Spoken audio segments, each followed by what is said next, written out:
Hi guys. Hi, hello. Welcome back to my YouTube channel. ಎಲ್ಲರೂ ಹೇಗಿದ್ದೀರಾ? ಆರಾಮಾಗಿದ್ದೀರಾ ಅನ್ಕೊಂಡಿದ್ದೀನಿ. ನೋಡಿ ಈ ವಿಡಿಯೋದಲ್ಲೊಂದು ನಾನು ವರ್ಕ್ ಬ್ಲೌಸು ಅಂದರೆ ಇದು ಆರೆ ವರ್ಕ್ ಬ್ಲೌಸ್ ಆ್ಯಕ್ಚುಲಿ ಇದನ್ನ ಮೀಶೋಲ್ಲೇ ತರಿಸಿರೋದು. ಸೊ 700ಗೆ ನನಗೆ ಈ ವರ್ಕ್ ಅನ್ನೋದು ಬಂದಿದೆ. ನೋಡಿ ಎಷ್ಟು ಚೆನ್ನಾಗಿ ಕಾಣಿಸ್ತಿದೆ ಅಂತ. ನೋಡಿ ಇದು ಹ್ಯಾಂಡ್ಸು, ಬ್ಯಾಕ್ ಪಾರ್ಟು ಮತ್ತು ಸ್ಲೀವ್ಸು ತುಂಬಾ ಚೆನ್ನಾಗಿ ಬಂದಿದೆ ವರ್ಕು. ಬಟ್ ಒಂದು ಫಾಲ್ಟ್ ಏನಪ್ಪ ಅಂದರೆ ಫ್ರಂಟ್ದು ನೆಕ್ದೊಂದು ಸಿಕ್ಕಾಪಟ್ಟೆ ಇಶ್ಯೂ ಆಗಿದೆ. ಅದು ನೋಡಿ ಇದು ಬ್ಯಾಕು, ಆ್ಯಕ್ಚುಲಿ ಇದು ಬ್ಯಾಕು. ಯಾವ ರೀತಿ ಕಟ್ ಮಾಡ್ಕೊಳ್ಳೋಣ ಅದನ್ನು ಅಂತ ನೋಡೋಣ ಬನ್ನಿ. ಯಾರೆಲ್ಲ ಹೊಸದಾಗಿ ನನ್ನ ವಿಡಿಯೋ ನೋಡ್ತಾ ಇದ್ದೀರೋ ಪ್ಲೀಸ್ ಚಾನಲ್ನ ಸಬ್ಸ್ಕ್ರೈಬ್ ಮಾಡ್ಕೊಳ್ಳಿ. ಹಾಗೆಯೇ ಪಕ್ಕದಲ್ಲಿರೋ ಬೆಲ್ ಐಕಾನ್ನ ಕ್ಲಿಕ್ ಮಾಡಿ ಆಲ್ ಹತ್ರ ಸೆಟ್ ಮಾಡಿದ್ರೆ ನಾನು ಹಾಕೋ ಪ್ರತಿಯೊಂದು ವಿಡಿಯೋ ನೋಟಿಫಿಕೇಷನು ನಿಮಗೆ ಮುಂಚಿತವಾಗಿಯೇ ಬರುತ್ತೆ. ನೋಡಿ ಹ್ಯಾಂಡ್ಸು ಈ ಥರ ಎದುರು ಬದ್ರು ಬರೋ ಥರ ಇಟ್ಕೊಂಡು ಕರೆಕ್ಟಾಗಿದೆಯಾ ಲೆವೆಲ್ಲಾಗಿ ಅಂತ ಚೆಕ್ ಮಾಡ್ಕೊಳ್ಳಿ. ಫಸ್ಟು ಚೆಕ್ ಮಾಡ್ಕೊಂಡಿದ್ದಾದಮೇಲೆ ನೀವು ಕ್ಲಾತ್ನ ಸ್ವಲ್ಪ ಎಕ್ಸ್ಟ್ರಾ ಬಿಟ್ಟು ಸ್ಲೀವ್ಸ್ಗೆ ಬಟ್ಟೆನ ಕಟ್ ಮಾಡ್ಕೊಳ್ಳಿ. ನನಗಿಲ್ಲಿ ಬಟ್ಟೆನೂ ಶಾರ್ಟೇಜ್ ಆಯ್ತು ಆ್ಯಕ್ಚುಲಿ. ನೋಡಿ ಈ ರೀತಿಯಾಗಿ ಇಟ್ಟು ನೀವು ಕಟ್ ಮಾಡ್ಕೋಬೇಕಾಗತ್ತೆ. ಸ್ವಲ್ಪ ಎಕ್ಸ್ಟ್ರಾ ಬಟ್ಟೆ ಬಿಟ್ಟರೆ ಒಳ್ಳೆಯದು.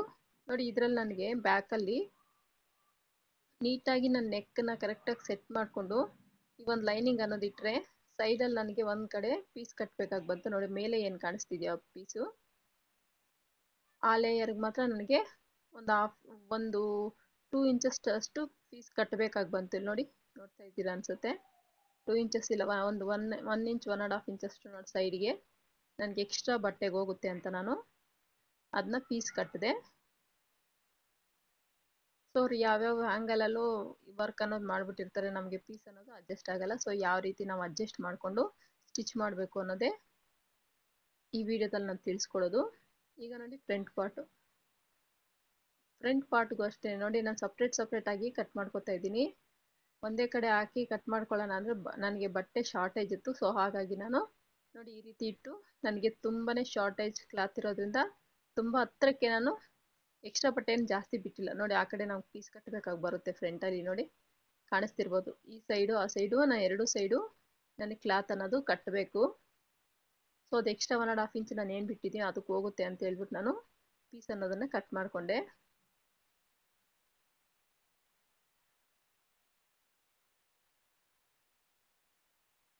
ನೋಡಿ ನನಗೆ ಎಷ್ಟು ಶಾರ್ಟೇಜ್ ಬರ್ತಿದೆ ಅಂತ ಒಂದ್ಸಲ ನೋಡಿ ಕರೆಕ್ಟಾಗಿ ಈ ಥರ ಎದುರು ಇಟ್ಕೊಂಡು ಚೆಕ್ ಮಾಡ್ಕೋಬೇಕಾಗತ್ತೆ. ನೀವು ಕ್ಲಾತ್ ಸಾಕಾಗತ್ತಾ ಅಂತ, ನಿಮ್ಗೆ ಯಾವ ಕಡೆ ಸರಿ ಹೋಗುತ್ತೋ ಆ ಕಡೆ ಕಟ್ ಮಾಡ್ಕೊಳ್ಳಿ.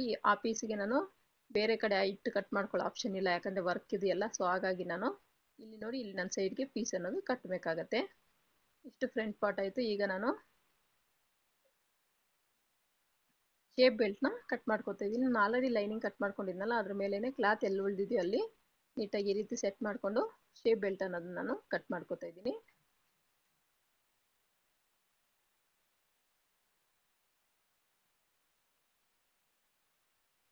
ಇಷ್ಟಾದಮೇಲೆ ಸ್ಟಿಚಿಂಗ್ ಯಾವ ರೀತಿ ಮಾಡೋದು ಅಂತ ಈ ಒಂದು ನೆಕ್ ಅಡ್ಜಸ್ಟ್ ಮಾಡಿಕೊಂಡು ಮತ್ತು ಈ ಒಂದು ಸ್ಲೀವ್ಸು ಯಾವ ರೀತಿ ಅಟ್ಯಾಚ್ ಮಾಡೋದು. ನಾವು ವರ್ಕ್ ಮಾಡಿಸಿದ್ರೆ ಆ್ಯಕ್ಚುಲಿ ಏನಾಗುತ್ತೆ ಅಂದರೆ ನಮಗೆ ಆರೆ ವರ್ಕ್ ಬರೋಕ್ಕಿಂತ ಮುಂಚಿತವಾಗೇ ನಮಗೆ ಥ್ರೆಡ್ಡಲ್ಲಿ ವರ್ಕ್ ಅನ್ನೋದು ಬಂದಿರುತ್ತೆ. ಒಂದು ಲೇಯರ್ ಅಷ್ಟು ಥ್ರೆಡ್ಡಲ್ಲಿ ವರ್ಕ್ ಮಾಡಿರ್ತಾರೆ. ಇದೆಲ್ಲ ಡೈರೆಕ್ಟಾಗಿ ನಮಗೆ ನೋಡಿ ಡೈರೆಕ್ಟಾಗಿ ಆರೆ ನಮಗೆ ಬೀಟ್ಸೇ ಬಂದ್ಬಿಟ್ಟಿದೆ. ಅಲ್ಲಿ ಯಾವುದೇ ರೀತಿ ನಂಗೆ ಥ್ರೆಡ್ ವರ್ಕ್ ಅನ್ನೋದು ಇಲ್ಲ. ಸೊ ಹಾಗಾಗಿ ಇಲ್ಲಿ ನಾನು ತುಂಬಾ ಕೇರ್ಫುಲ್ಲಾಗಿ ಸ್ಟಿಚ್ ಅನ್ನೋದು ಮಾಡ್ಕೋಬೇಕು. ನಾನು ಇಲ್ಲಿ ಸಿಂಗಲ್ ಫುಟ್ನ ಯೂಸ್ ಮಾಡ್ತಾ ಇದ್ದೀನಿ. ಸಿಂಗಲ್ ಫುಟ್ ಯೂಸ್ ಮಾಡಿಕೊಂಡು ಸ್ಟಿಚಿಂಗ್ ಅನ್ನೋದು ಮಾಡ್ಕೋತಾ ಇದ್ದೀನಿ. ನೋಡಿ ಪಿನ್ನನ್ನು ಹಾಕೊಂಡು ನೀಟಾಗಿ ಅಡ್ಜಸ್ಟ್ ಮಾಡ್ಕೊಳ್ಳಿ ಮಿಡ್ಲಿಗೆ ಬರೋ ಥರ.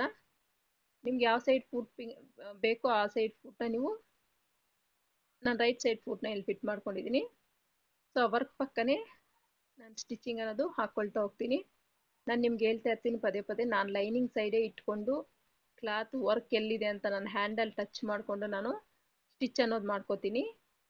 ಸೊ ನಿಮಗೆ ಯಾವ ರೀತಿ ಕಂಫರ್ಟಬಲ್ ಇರುತ್ತೋ ನೀವು ಉಲ್ಟಾ ಮಾಡಿ ವರ್ಕ್ ನೋಡ್ಕೊಂಡು ಸ್ಟಿಚ್ ಮಾಡ್ತೀನಿ ಅಂದರೂ ನೀವು ಹಾಗೇನೆ ಮಾಡ್ಬೋದು.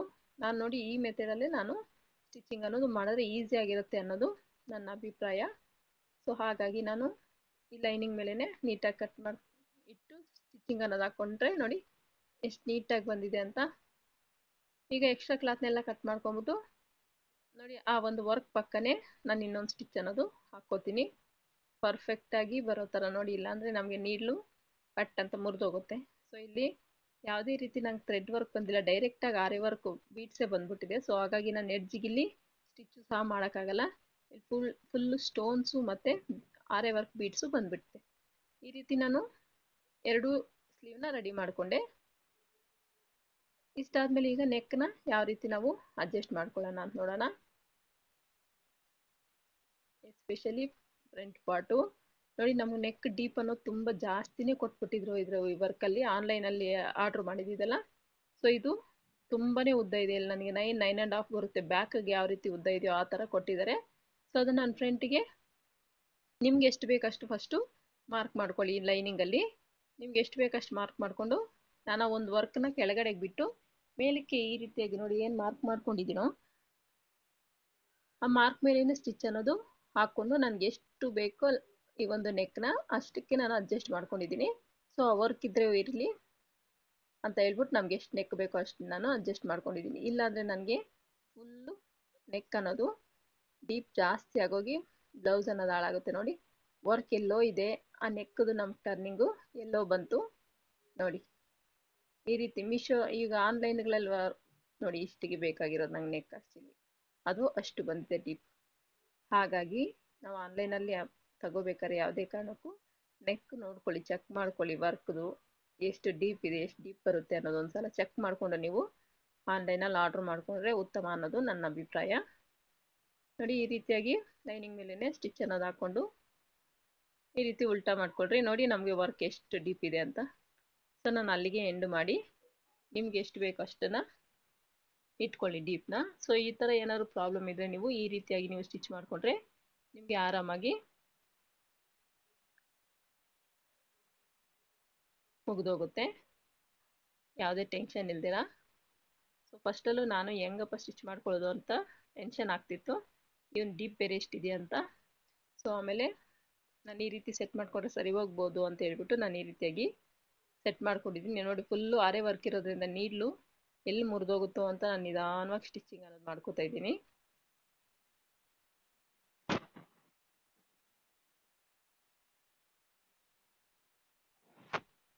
ನೀವು ನೀಡ್ಲು ನೀಟಾಗಿ ಸೆಟ್ ಮಾಡ್ಕೋಬೇಕು, ನೀಡ್ಲು ಮುರಿದೋಗ್ಬಾರ್ದು, ನೀಟಾಗಿ ನಿಧಾನವಾಗಿ ಸ್ಟಿಚ್ ಹಾಕ್ಕೋಬೇಕು. ನೋಡಿ ಈ ರೀತಿಯಾಗಿ ನಾನು ನೆಕ್ನ ಫಿನಿಶ್ ಮಾಡಿಕೊಂಡೆ. ಫ್ರಂಟ್ ಪಾರ್ಟಲ್ಲಿ ಎಕ್ಸ್ಟ್ರಾ ಕ್ಲಾತ್ನೆಲ್ಲ ನೀಟಾಗಿ ಕಟ್ ಮಾಡ್ಕೊಬಿಟ್ಟೆ ಈ ರೀತಿಯಾಗಿ.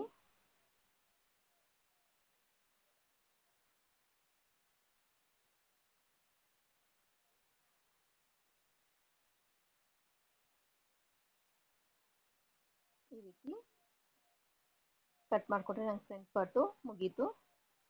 ನೋಡಿ ನನಗಿಲ್ಲಿ ಬೀಡ್ಸ್ ಅನ್ನೋ ಸ್ವಲ್ಪ ಕಟ್ ಆಯ್ತಲ್ವ ನೆಕ್ ಹತ್ರ, ಸೊ ಅದು ಬಿಚ್ಕೊಂಡಿದೆ. ಅದು ಒಂದು ಹತ್ರ ಬಿಚ್ಕೊಂಡ್ರೆ ಎಲ್ಲ ಬಿಚ್ಕೊಂಡ್ಬಿಡುತ್ತೆ. ಸೊ ನಾನು ಶೇಪ್ ಬೆಲ್ಟ್ ಅಟ್ಯಾಚ್ ಮಾಡ್ಬೇಕಾದ್ರೆ ಅದನ್ನ ನೀಟಾಗಿ ಫಿನಿಶಿಂಗ್ ತೊಗೊತೀನಿ.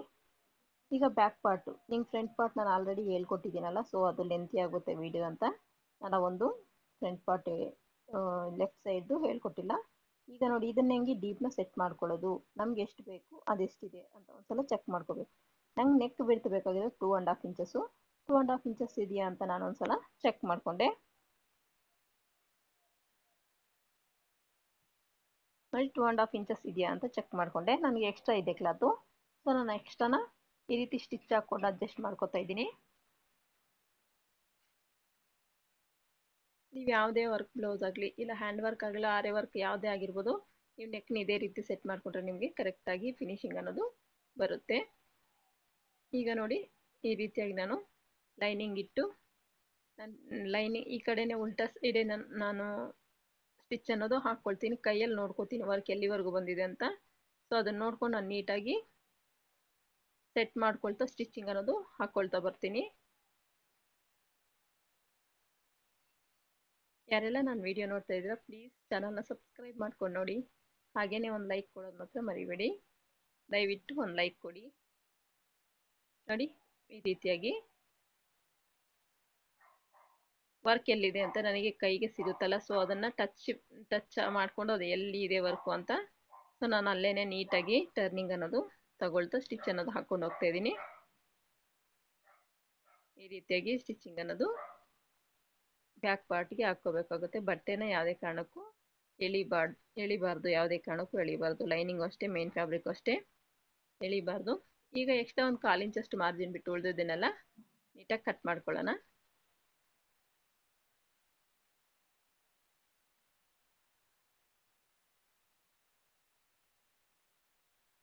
ನೋಡಿ, ಒಂದು 1/4 ಇಂಚಷ್ಟು ಮಾರ್ಜಿನ್ ಬಿಟ್ಟು ಉಳಿದಿದ್ದನ್ನೆಲ್ಲ ನಾನು ನೀಟಾಗಿ ಇಲ್ಲಿ ಕಟ್ ಮಾಡ್ಕೊತಾ ಇದ್ದೀನಿ. ಲೈನಿಂಗ್ನ ಅಲ್ಲಲ್ಲಿ ಕಟ್ ಮಾರ್ಕ್ಸ್ ಅನ್ನೋದು ಇಟ್ಕೊಂಡು ಟರ್ನಿಂಗ್ ಅನ್ನೋದು ತಗೋತೀನಿ. ನೆಕ್ ಹತ್ರನೂ ಅಷ್ಟೇ ನಾವು ವರ್ಕ್ ಮಾಡಿಸ್ಬೇಕಾದ್ರೆ ಒಂದು ಲೇಯರ್ ಅಷ್ಟು ನಮಗೆ ಥ್ರೆಡ್ಡಲ್ಲಿ ಕೊಡ್ತಾರೆ. ಸೀರೆ ಮ್ಯಾಚಿಂಗ್ ಏನಾದ್ರು ಸೀರೆ ಕಾಂಟ್ರಾಸ್ಟ್ ಇದೆ, ಸೀರೆ ಕಲರ್ ಅಷ್ಟು ಥ್ರೆಡ್ಡಲ್ಲಿ ಫಸ್ಟು ವರ್ಕ್ ಮಾಡಿರ್ತಾರೆ. ಆಮೇಲೆ ಅದ್ರ ಪಕ್ಕ ನಮಗೆ ಬೀಡ್ಸ್ ಅನ್ನೋದು ಹಾಕಿರ್ತಾರೆ. ಇದು ಡೈರೆಕ್ಟಾಗಿ ಬೀಡ್ಸ್ ಇರೋದಕ್ಕೆ ಸ್ವಲ್ಪ ಕಷ್ಟ ಅನಿಸ್ತು ಸ್ಟಿಚ್ ಮಾಡ್ಕೊಳ್ಳೋಕ್ಕೆ. ಈ ರೀತಿ ವರ್ಕ್ ಪಕ್ಕನೇ ಲೈನಿಂಗ್ ಓಪನ್ ಮಾಡ್ಕೊಂಡು ಅದ್ರ ಮೇಲೆ ಇನ್ನೊಂದು ಸ್ಟಿಚ್ ಅನ್ನೋದು ಹಾಕ್ಕೊಂಡು ನೀವು ಮೇನ್ ಫ್ಯಾಬ್ರಿಕ್ನ ಟರ್ನ್ ಮಾಡ್ಕೋಬೇಕಾಗತ್ತೆ.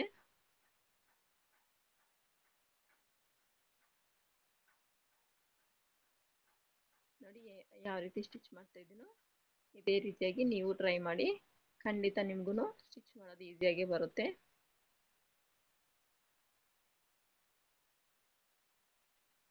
ಈ ರೀತಿಯಾಗಿ ನೋಡಿ ಎಷ್ಟು ನೀಟಾಗಿ ಬಂದ್ಬಿಡ್ತು. ಈಗ ಇಲ್ಲಿ ಏನಪ್ಪಾ ಅಂದರೆ ನಮಗೆ ನೆಕ್ ಮೇಲೇ ನಾವು ಯೂಶಲಿ ಎಲ್ಲ ವರ್ಕ್ ಬ್ಲೌಸ್ ಹೊಲ್ದಾಗ ನೆಕ್ ಮೇಲೇ ಸ್ಟಿಚಿಂಗ್ ಅನ್ನೋದು ಹಾಕ್ಕೊಳ್ತೀವಿ. ಇಲ್ಲಿ ನಮಗೆ ಸ್ಟಿಚಿಂಗ್ ಹಾಕ್ಕೊಳ್ಳೋಕೆ ಆಪ್ಷನ್ನೇ ಇಲ್ಲ. ಸೊ ನನಗೆ ಅಲ್ಲೆಲ್ಲ ಬೀಡ್ಸ್ ಎಲ್ಲ ಬಂದ್ಬಿಟ್ಟಿದೆ. ಸ್ಟಿಚಿಂಗ್ ಮಾಡ್ಕೊಳ್ಳೋಕ್ಕೆ ನನಗೆ ಯಾವುದೇ ಕಾರಣಕ್ಕೂ ಆಗ್ತಾ ಇರಲಿಲ್ಲ ಅಲ್ಲಿ.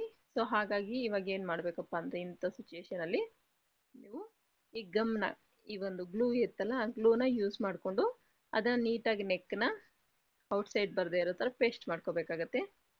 ಈ ರೀತಿಯಾಗಿ ಗಮ್ಮನ್ನು ನೀಟಾಗಿ ಅಪ್ಲೈ ಮಾಡಿ ಈ ಥರ ಟ್ಯಾಪ್ ಮಾಡಿ 1-2-3 ಮಿನಿಟ್ಸ್ ನೀವು ಸೈಡ್ಗಿಟ್ರೆ ಅದು ನೀಟಾಗಿ ಅಂಟ್ಕೊಳ್ಳುತ್ತೆ.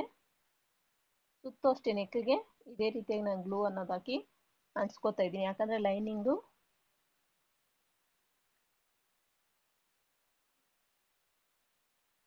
ಕಾಣಿಸ್ಬಾರ್ದು ಅಂತ, ಮೇನ್ ಫ್ಯಾಬ್ರಿಕ್ಕಿಂದ ಲೈನಿಂಗು ಮುಂದಕ್ಕೆ ಬರಬಾರ್ದು ಅಂತ ಈ ರೀತಿಯಾಗಿ ನಾನು ಅಂಟಿಸ್ಕೊಂಡು ಈಗ ಸುತ್ತು ಸ್ಟಿಚಿಂಗ್ ಅನ್ನೋದು ಹಾಕ್ಕೊಂಡು ಲೈನಿಂಗ್ನ ಮೇನ್ ಫ್ಯಾಬ್ರಿಕ್ಗೆ ಅಟ್ಯಾಚ್ ಮಾಡ್ಕೊತೀನಿ.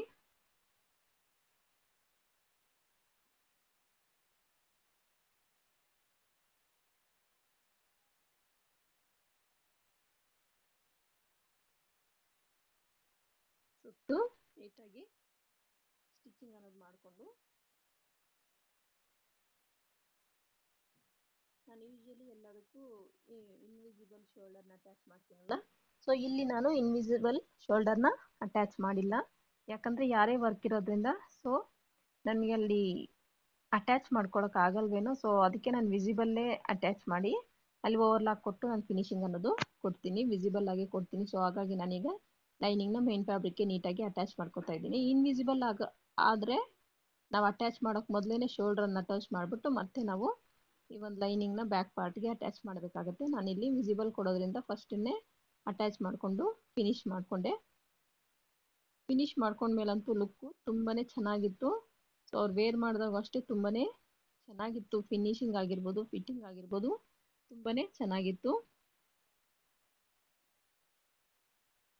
ನೀವು ನೋಡ್ತಾ ಇರ್ಬೋದು ಕಲರ್ ಕಾಂಬಿನೇಷನ್ ಅಷ್ಟೇ ಬ್ಲೌಸು ತುಂಬಾ ಚೆನ್ನಾಗಿದೆ. ಹಾಗೆಯೇ ವರ್ಕು ಸಹ ವರ್ತು ಅನಿಸ್ತು. 700ಗೆ ಕ್ಲಾತ್ ವಿತ್ ವರ್ಕು, ಆರೆ ವರ್ಕು ತುಂಬಾ ಹ್ಯಾಂಡ್ಸು ಅಷ್ಟೇ ತುಂಬಾ ಗ್ರ್ಯಾಂಡ್ ಆಗಿದೆ. ಸೊ ಯಾರಿಗೆಲ್ಲ ಇಂಟ್ರೆಸ್ಟ್ ಇದೆಯೋ ಒಂದ್ಸಲ ವಿಸಿಟ್ ಮಾಡಿ, ಮೀ ಶಾಪ್ನ ವಿಸಿಟ್ ಮಾಡಿ ನಿಮ್ಗೆ ಏನಾದ್ರು ಇಷ್ಟ ಆದರೆ ತಗೋಬೋದು. ವರ್ತು ಅಂತ ನನ್ನ ಅಭಿಪ್ರಾಯ. ಇಷ್ಟ ಹಾಕ್ಕೊಂಡು ನಾನು ಲೈನಿಂಗ್ನ ಮೇನ್ ಫ್ಯಾಬ್ರಿಕ್ಗೆ ನೀಟಾಗಿ ಅಟ್ಯಾಚ್ ಮಾಡ್ಕೊಂಡಿದ್ದಾದ್ಮೇಲೆ ಎಕ್ಸ್ಟ್ರಾ ಇರೋ ಬಟ್ಟೆನೆಲ್ಲ ನೀಟಾಗಿ ಕಟ್ ಮಾಡ್ಕೊಂಡ್ಬಿಟ್ಟು ಟ್ರಿಮ್ ಮಾಡಿಕೊಂಡೆ. ನೋಡಿ, ಟ್ರಿಮ್ ಮಾಡಿದ್ದಾದ್ಮೇಲೆ ನಿಮಗೆ ಔಟ್ಫಿಟ್ಟು ಎಷ್ಟು ಚೆನ್ನಾಗಿತ್ತು ಗೊತ್ತಾ, ತುಂಬಾ ಚೆನ್ನಾಗಿ ಬಂದಿತ್ತು ಬ್ಲೌಸ್ ಅನ್ನೋದು. ಈ ವಿಡಿಯೋ ನಿಮ್ಗೆ ಹೇಗೆ ಅನಿಸ್ತು ಮತ್ತು ಈ ಒಂದು ವರ್ಕ್ ನಿಮ್ಗೆ ಹೇಗೆ ಅನಿಸ್ತು ಕಮೆಂಟ್ ಮಾಡಿ ನನಗೆ ತಿಳಿಸಿ. ಈ ಥರ ಹೆಚ್ಚು ವಿಡಿಯೋಗಳು ನಿಮಗೆ ಬೇಕು ಅಂದರೆ, ಸೊ ನೀವು ಕಲಿಬೇಕು ಅನ್ನೋದಿದ್ರೆ ನಮ್ಮ ಚಾನಲ್ನ ಸಬ್ಸ್ಕ್ರೈಬ್ ಮಾಡಿಕೊಂಡು ವಿಡಿಯೋ ಅನ್ನೋದು ನೋಡಿ. ಹಾಗೆಯೇ ಒಂದು ಲೈಕ್ ಕೊಡೋದು ಮಾತ್ರ ಮರಿಬೇಡಿ. ನೋಡಿ, ಈ ಥರ ಲೆವೆಲ್ಲಾಗಿ ಇಟ್ಕೊಂಡು ನೋಡಿದ್ರೆ ನಿಮಗೆ ಶೋಲ್ಡರು ಕರೆಕ್ಟಾಗಿ ಲೆವೆಲ್ಲಾಗಿ ಬರಬೇಕು. ಸೊ ನನಗಿಲ್ಲಿ 1 ಪಾಯಿಂಟಷ್ಟು ಸುಮ್ಮನೆ ಸ್ವಲ್ಪ ಜಾಸ್ತಿ ಅನಿಸ್ತದು, ಅದಕ್ಕೆ ಅಲ್ಲಿ ಸ್ಟಿಚಿಂಗ್ ಅನ್ನೋದು ಹಾಕ್ಕೊಂಡು ನಾನು ಎಕ್ಸ್ಟ್ರಾ ಇರೋ ಕ್ಲಾತ್ನ ನೀಟಾಗಿ ಕಟ್ ಮಾಡಿಕೊಂಡೆ ಈ ರೀತಿಯಾಗಿ. ದಯವಿಟ್ಟು ಚಾನಲ್ನ ಸಬ್ಸ್ಕ್ರೈಬ್ ಮಾಡ್ಕೊಂಡು ನೋಡಿ. ವರ್ಕ್ ಫಿನಿಶಿಂಗ್ ಅನ್ನೋದು ಈ ರೀತಿ ಕಾಣಿಸುತ್ತೆ. ಈ ವಿಡಿಯೋ ನಿಮ್ಗೆ ಇಷ್ಟ ಆದರೆ ಪ್ಲೀಸ್ ಲೈಕ್ ಮಾಡಿ, ಶೇರ್ ಮಾಡಿ, ಚಾನಲ್ನ ಸಬ್ಸ್ಕ್ರೈಬ್ ಮಾಡಿಕೊಂಡು ನೋಡಿ. ಹಾಗೆಯೇ ಲೈಕ್ ಕೊಡೋದು ಮಾತ್ರ ಮರಿಬೇಡಿ. Thank you for watching.